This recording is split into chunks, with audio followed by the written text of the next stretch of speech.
Bienvenue dans ce 8e numéro du Wargamoscope, consacré à Congress of Vienna, un jeu compétitif conçu pour 4 joueurs édité par GMT Games, qui nous replonge dans les vicissitudes militaires et politiques de l'Europe napoléonienne de 1813 à 1814. Le plateau de jeu est divisé en 2 parties. La partie militaire consiste en plusieurs pistes qui sont autant d'axes de progression des troupes coalisées vers Paris, dont la ligne de front est indiquée par la position des différentes armées. Les effectifs de ces armées sont exprimés en cubes qui sont stockés dans des cases dédiées. Enfin, une zone est également consacrée à la guerre anglo-américaine de 1812. Le côté diplomatique comprend 4 pistes disposées en étoiles, où chaque joueur, russe, anglais, autrichien et français, tente d'emporter les divers sujets de négociation qui seront mis en jeu. D'autres pistes et tables figurent également. Événements du tour, progression des changements politico-économiques internes, régime politique futur de la France, progression de l'expansion de l'Empire britannique, et suivi des rounds de négociation du tour. Chaque tour de jeu débute par l'ajout de divers éléments pour chaque puissance, en suivant les instructions inscrites sur le tirage d'une carte de situation initiale, pouvant être historique ou hypothétique, selon le choix des joueurs lors de la mise en place du jeu.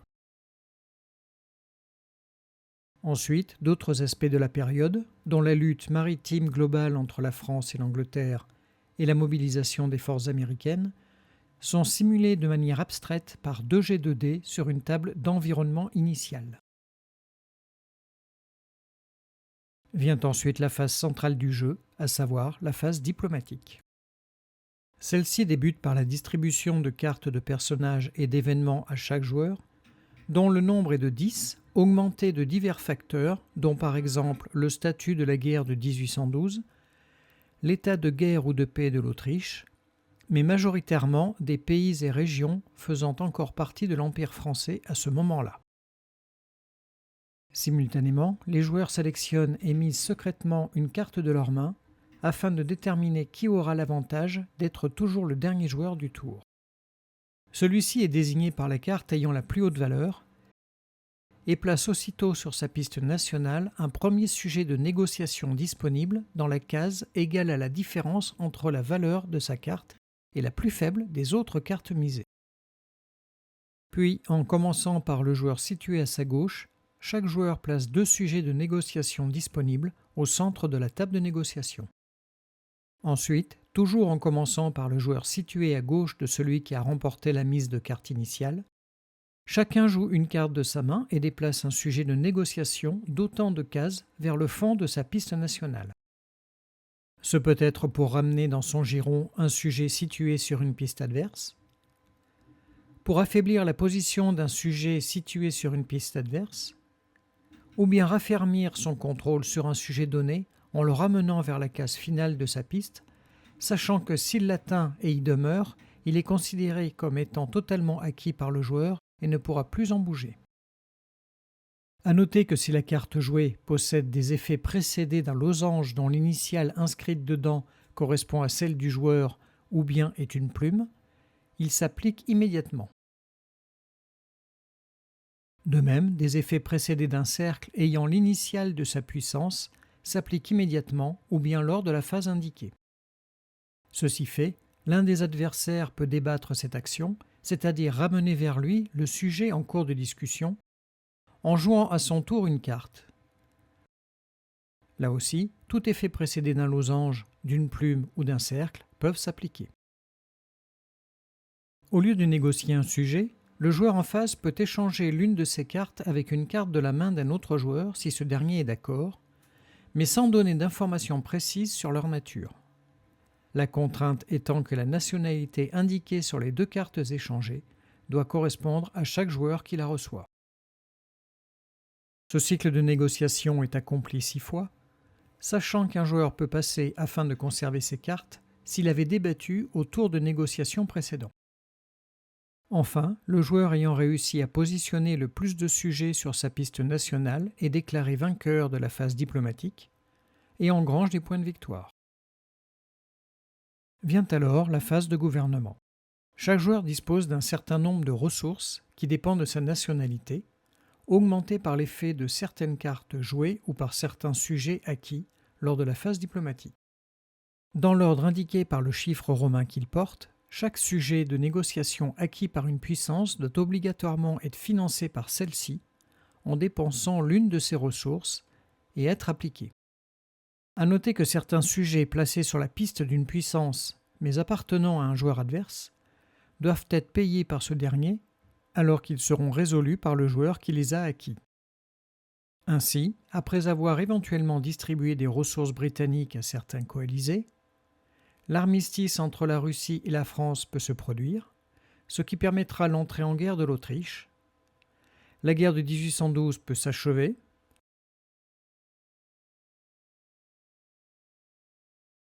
La Suède peut entrer en guerre. Des opérations militaires peuvent être programmées, ou encore la progression vers l'absolutisme ou le libéralisme des nations peut être tentée. Enfin, s'il reste des ressources aux joueurs, ils peuvent financer ou non divers sujets annexes, tels que le recrutement de nouvelles troupes, obtenir le commandement de l'armée austro-russe si elle est créée, faire pencher la balance du futur gouvernement de la France en sa faveur, ou enrôler des renforts nationaux. Ils peuvent également financer des soutiens militaires, indépendamment des sujets remportés. De son côté, le joueur britannique, s'il remplit les conditions géopolitiques requises, peut tenter de progresser sur sa piste d'hégémonie économique par un jet de dés. Chaque joueur peut dépenser une ressource restante pour ses affaires intérieures et gagner un point de victoire, et des recrutements nationaux peuvent avoir lieu dans les capitales en fonction du tour en cours et des régions contrôlées par les puissances. Les renforts sont alors distribués dans les armées en respectant leur taille maximale. Lors de la phase de guerre, les joueurs qui les ont acquis lors de la phase diplomatique placent à leur tour de rôle les marqueurs d'opérations militaires sur les armées qu'ils désirent lancer à l'attaque, puis leurs marqueurs de soutien militaire sur les armées susceptibles de combattre, en attaque ou en défense. Au vu des combats qui s'annoncent désormais, les joueurs peuvent déplacer jusqu'à 2 unités ou flottes en mouvement stratégique vers n'importe lesquelles de leurs armées. Les offensives militaires sont résolues dans l'ordre alphabétique des fronts, là où au moins un marqueur d'opération militaire a été placé.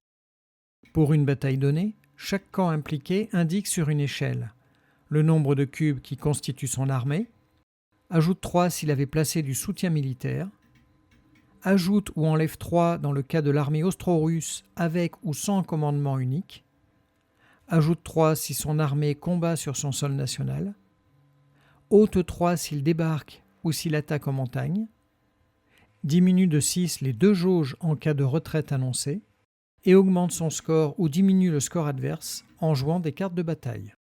La position finale de chaque marqueur indique le nombre de pertes infligées à l'adversaire, et l'armée qui a infligé le plus de dégâts est déclarée vainqueur, faisant reculer l'armée ennemie d'une zone si elle attaquait.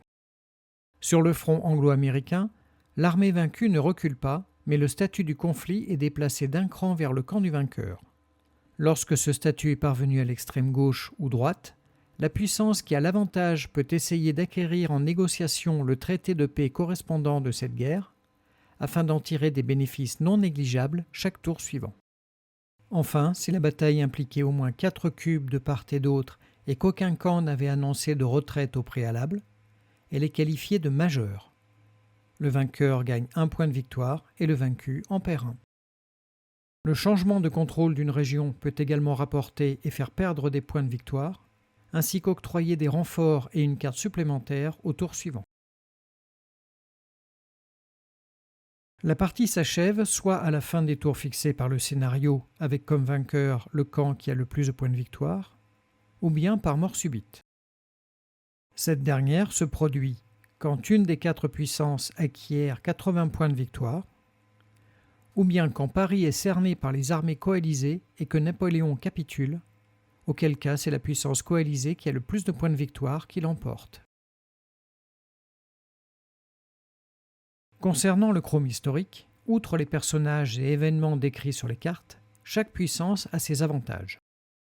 La France, grâce à sa persuasion par la force, oblige une puissance adverse à accepter un échange de cartes, peut préempter ses adversaires 2 fois par tour afin de contrer le mouvement d'un sujet de négociation sur les pistes, et diminue de 1 point la valeur des cartes jouées par les autres puissances pour déplacer des sujets de négociation qui se trouvent sur sa piste nationale. L'Angleterre, qui est l'arsenal de la coalition, tranche toutes les égalités qui peuvent survenir lors de la partie, notamment lors de la détermination du vainqueur de la phase diplomatique. La Russie augmente de 1 point la valeur des cartes qu'elle mise au début de chaque phase diplomatique, ou bien peut changer cette carte après avoir vu celles qui ont été misées par ses alliés. Enfin, l'Autriche a un bonus de 1 point pour contrer le déplacement des sujets de négociation effectués par les autres puissances. Quelques règles spécifiques simples permettent d'ajouter un peu plus d'historicité. Une légère altération du jeu permet de jouer à moins de 4 joueurs. Et un système de robots permet de jouer en mode solo, soit en tant que Napoléon, soit en tant que coalition. 4 scénarios de durée différente sont proposés, plus une campagne allant de mars 1813 à avril 1814, qui durera environ 10 heures pour des débutants. On peut bien sûr s'attendre à des parties de type 3 joueurs contre 1, mais ceci est relativisé par le fait que les coalisés doivent constamment se surveiller pour ne pas que l'un d'entre eux ne prenne l'avantage sur les autres, ajouté à des ressources et une puissance française considérable en début de période. Ceci pour des parties certes un peu longues, mais prenantes et dynamiques. On pourrait envisager de conclure.